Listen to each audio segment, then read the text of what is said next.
why did this lady leave us a 5-star review saying I saved her husband's life when in fact he only came in for sciatica?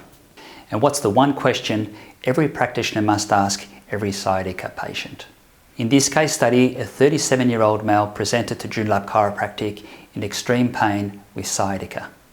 He'd been to the emergency department over the weekend but was discharged with pain relief and told to see his GP. The man came in, he was in obvious distress. He was constantly bending forward, stretching his leg, trying to get any sort of relief that he could.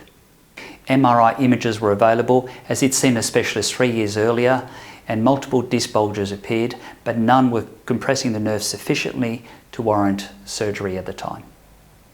The pain had started a few days earlier, and instead of doing his usual weights routine, the man decided to do a lot more stretching by sitting on the floor, bending forward, reaching for his toes. Unfortunately for this man, this caused a lot more irritation to the lumbar disc and actually made him worse. Before beginning a physical examination, I asked him the one question I ask every sciatica patient: have you had any problems with bowel bladder going to the toilet? And for a split second, the man actually stopped stretching, stopped moving. He looked at me and he said, "Doctor, I can't feel it." And what the man was describing there was numbness in the saddle area.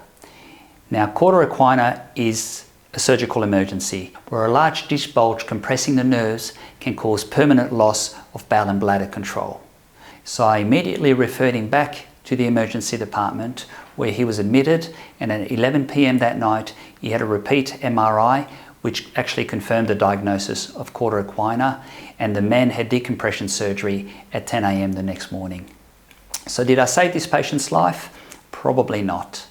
But we did pick up the one side that could have changed his life forever, and it all came down to just asking the right question.